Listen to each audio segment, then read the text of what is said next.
Hello, welcome to my kitchen once again here at Trails N62. Going to be doing some more soup today.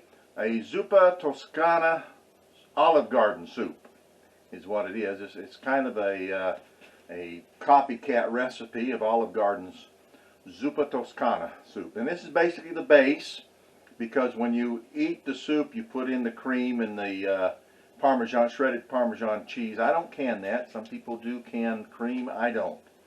So you just add it to it when you heat it up, and usually it's like, you know, just a splash of cream, or you can use milk and then the shredded Parmesan cheese to your liking. I don't use shredded Parmesan cheese. I don't grind it off and shred it on. I just use the kind that comes in a jar, you know, that you put on pizza and stuff. So I've got a big old jar there. That's what I use. But you can do it however you want to. So we're going to start with the ground pork, and I ground my own pork from a pork butt and cooked it up, and 3 pounds of ground pork, and in that I seasoned it with a teaspoon each of salt, black pepper, oregano, and then 1/4 teaspoon of crushed red peppers. Alright, so in preparing the ground pork, we brown it, cook it up, and then we add 1 teaspoon of oregano, 1 teaspoon of salt, and 1 teaspoon of pepper.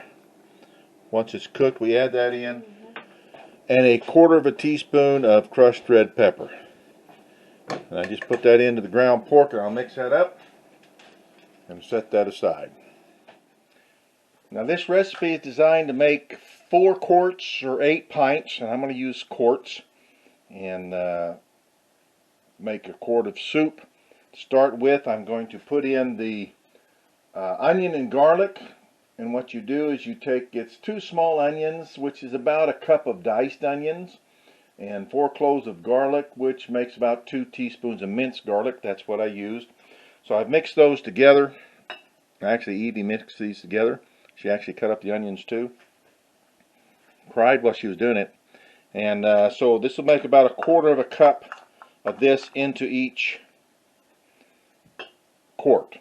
And next we're going to put in potatoes, and it uses 4 large potatoes. You cut them up, dice them up however you want them, and so it takes 4 potatoes, and you just equally portion these out between the 4 quarts, or 8 pints depending on how you're doing it.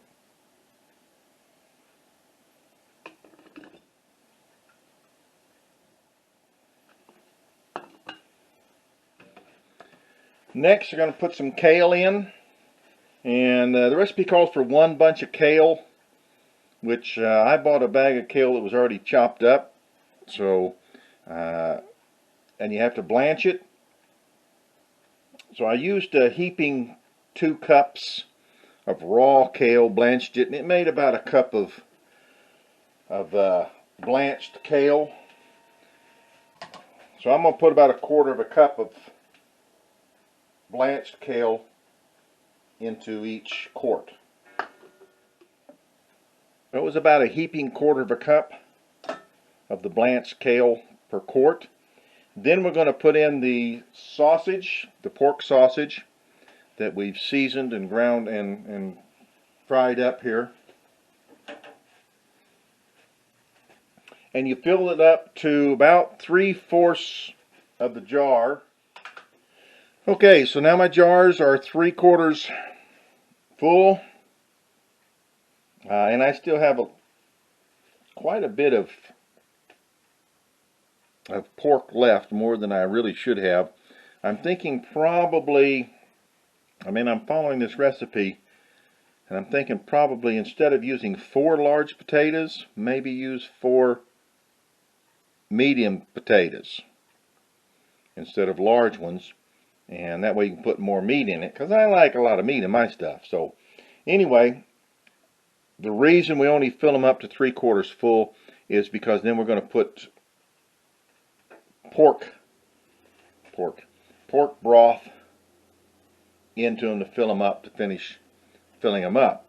And the recipe calls for 3 quarts of pork broth. I made my own. I had some bones that I had left over, so I reduced it down, made some pork stock that way. I tried to find some, I just can't seem to find some. You can use chicken stock if you would like. That'll work too. I'm going to put pork stock in there and fill it up to 1-inch headspace, which is going to be right here. And then I'll use my, I did use my my de-airing deal, my debubbler, that's what it's called, my debubbler, to go down through here. And so I'll use that again once I put the stock in and debubble it. So I've added my pork broth and I debubbled it with the debubbler, and then I'm going to go around and I'm going to wipe my rims of my jars with vinegar, because that helps cut through the grease and takes everything off there. Then I'll run a dry rag over it. Add my lids, then my rings,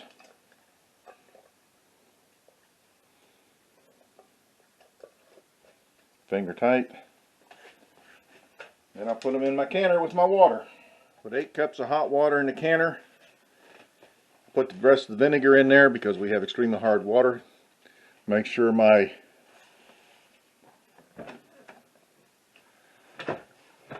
lid is locked. My vent, which I've checked to make sure it's clean, is on exhaust. We're ready to plug her in. These are quarts. We'll do these for 90 minutes.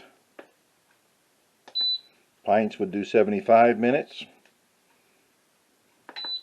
And there we go. Okay, so it's done. 4 quarts of the Zuppa Toscana Olive Garden Copycat base.